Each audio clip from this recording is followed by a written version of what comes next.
Hey vinyl community, it's Mike here with a vinyl update. I turned the rest of my clock money into some albums. I went to Man City Music Exchange, which is the record store I went to on Record Store Day. And I barely scratched the surface of their used stuff. So, in fact, there was a whole section in the back that I didn't realize was used vinyl, so I was just like, so we went there on a lightning fast trip. We went downtown to Bratfest, which was going on this weekend. And on the way back, we were passing there, and I'm like, hey, let's stop in. I'm like, I'll keep it super short. So I went in, and the first thing I came across was Rush. Now, check this out. This album, I mean, I love all Rush albums, of course. Oh, let's get our extra light going. I love all Rush albums, but this one is probably, like, if you threw 2112 and Aggressive Steel up in the air, I'd have to go for this one. 2112 is, of course, a classic, but man, Aggressive Steel, even with its sometimes overblown, you know, like, what is it, Bastille Day? Not Bastille.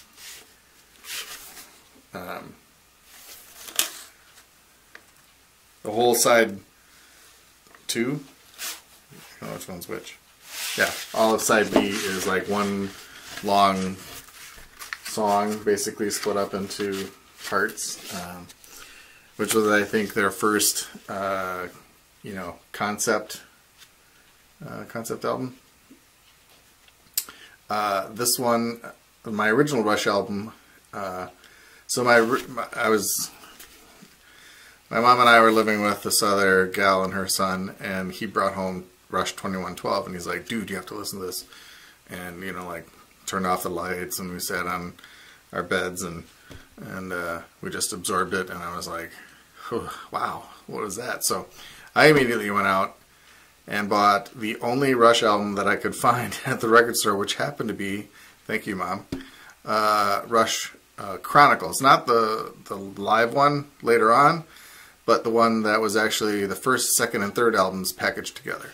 And of course I loved Fly By Night and the, you know, Finding My Way and Working Man, whatever. But when I got to this one,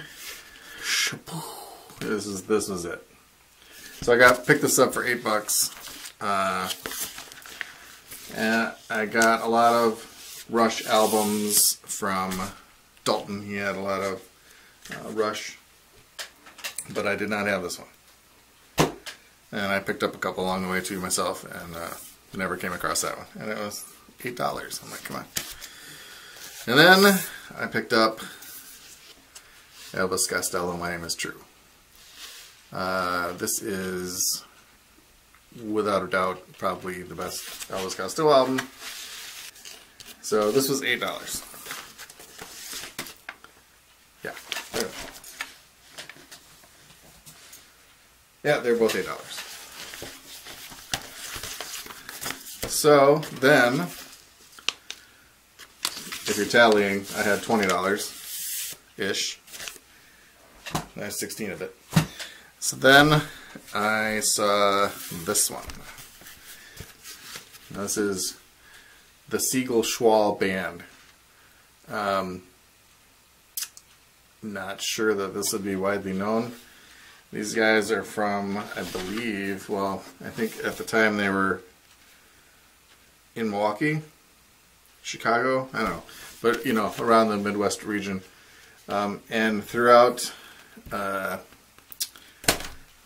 my dollar bin digging and going to Frugal Muse, I've come across some from the band.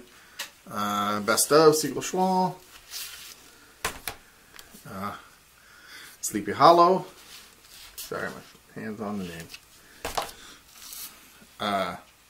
This one's just called Say on Vanguard. So that's pretty cool. And 935 West. So Jim Schwall from the Siegel Schwall Band. This guy here, Jim Schwall. He's been playing around here still for years and years and years, doing some stints at Crystal Corner Bar and such. So he's been around. Let's try to look see if there's a date on here. I've never seen this one before. Of course not. Evidently, this is before dates were important. 1971. And this album is about As Thin as You Can Get. I mean, like, wow. But it's in great shape. So being in great shape is a perfect segue into the next and two albums that I bought. And feel free to chime in on, I don't know, I was flipping through the sections, and of course I came through a mammoth section of Jimi Hendrix. Now, I have a lot of Jimi Hendrix, and, you know, in my time I've bought some crap Hendrix. Won't even get into it. But I saw these for $2, and I was like, I can't leave these here. They had, you know, a ton of bootlegs for like $35, $40, you know, even as reasonable as 18, but these were $2 a piece. So I was already over my limit by a little bit, and I'm like, meh, $2 albums, it'll be alright. So I picked up this one. This is simply titled Jimmy. This is on the top-notch Pickwick brand, as you can see there. So this includes such classics as, you know, they made up the titles, basically. As I understand it, this is, you know, this is Suspicious, Good Feelings, Good Times, Voice in the Wind, Go Go Shoes Part 1, and this is all stuff that he, you know, had done, you know, during various studio stuff when he was working with the Isley Brothers, and you know, it's not fantastic. But $2, I kind of like the picture on the back, which is, of course, hard to see because of the light. There we go. And it plays fine, but of course, there's songs that you would never listen to, but not, you know. So, do you buy stuff like this? Knowing, you know, that you'll probably listen to it one time and shelve it, you know, just it depends on if you are a really serious collector or not. I mean, they had Essential Jimi Hendrix and stuff like that reasonably priced, but, you know, I went through a phase with Hendrix, man, where I have, like, just an external hard drive just for that kind of stuff. And, but when I got Dalton's records, I got a big section of Hendrix, and I was like, So, adding this to the pile. Then we come to the final one, which was the coolest looking, it was the coolest looking one, but of course it is the absolute worst of the batch, but nonetheless, I find it to be so cool. You know, which is probably a problem that I have. Trying to, oh my god, I can't even get it out to sleep. Oh, I better put it back. This one is a bootleg, Hendrix bootleg, that I picked up for $2. And right away, you're saying to yourself, so what's the matter with it? And it's not that it's scratched. Oh my god. Sorry for this. Now I'm just destroying it here. I'm just gonna take it out. Okay. This album is entitled Goodbye Jimmy. It's got some, what does this say? Stereo code E. Not sure what that means. So, you know, as typical of a lot of bootlegs, it just has this, you know, sheet glued onto the front of a white, you know, there's nothing on the back. Just a plain white sleeve. And it's on Custom Records. And the track list is good. I mean, this is not, you know, suspicious and whatever. These are good tracks. And get a shot of the track listing. Where is it? Okay. I don't know if that'll come out. There you got, you know, it's basically TV appearances. So you got live in concert from 67 to 68, live from the Lulu TV show, live from Top Gear, and live from the Saturday Club. And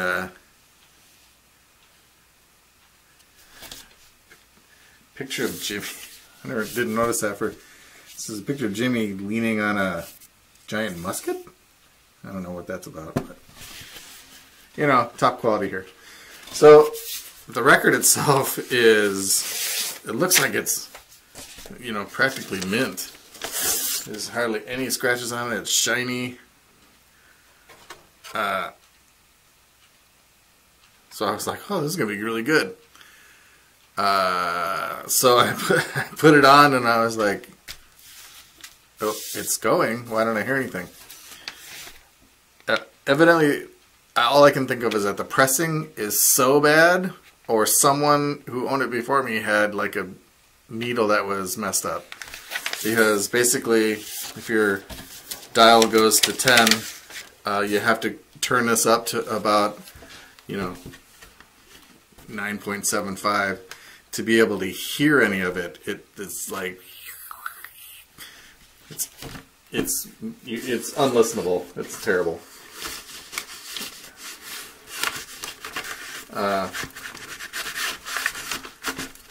It's always fun to watch me struggle and get this back in the thing.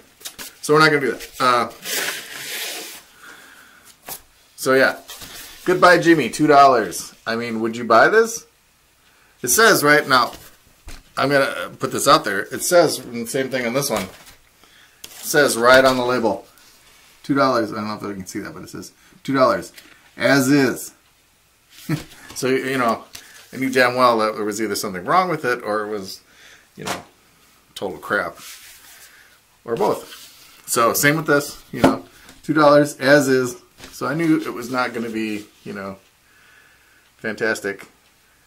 But for $2, I couldn't leave it there. I mean, if only just to put on the wall, you know, for $2. I don't know who's going to have to come down. Might be you, Linda. Oh yeah, that might be good up there. You know, and it's got water damage and the thing's peeling off, but you know, I guess that's kind of to be expected for a $2 bootleg. So, yeah, would you, you know, is that something you would buy? Am I crazy? Of course I'm crazy, but are you guys crazy too, is the question, I guess. Goodbye Jimmy, unplayable record basically. It's kind of like the same if, you know, if you had an album that you knew had like a scratch all the way across one side, you know, and it was basically unplayable, or scratch on both sides, you know, but somebody was selling it for super cheap. Would you buy it? I guess I can justify the $2 because I'm going to put it on the wall. I'm not going to play it, so I haven't looked this up in Discogs to see if there's maybe there's something on Discogs about how this was pressed, you know, like terribly, and so they're all like this, or whether mine's special. So anyway, those are my recent buys.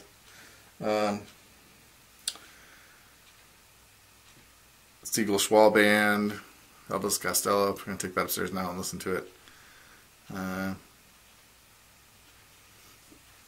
Rush. Oh, that Rush album's going to be so good. Oh, man. Okay. Well, that's it, actually. A very short video for today, but I want to share those finds. And, you know, if you have comments about the Jimi Hendrix bootleg, and, you know, if you let me know if you would have purchased it for $2. I think I've had two things going for me. One, I'm kind of a Hendrix collector. And two, you know, it makes a great decoration. So I think I was okay buying it for $2, but, you know, let me know. All right. Thanks, everybody. Peace out. Bye-bye. Hey, quick addendum. I did switch out the Linda around set for the Jimmy, so there he is. Goodbye, Jimmy. Good company between Manson and the set list for Reverend Horton Heat. There's the Clash 10-inch and Reverend Horton Heat poster. And Pat McGurdy. So yeah, he's in good company up there in the wall. So the first switch out of things on the wall has occurred. All right, bye everybody.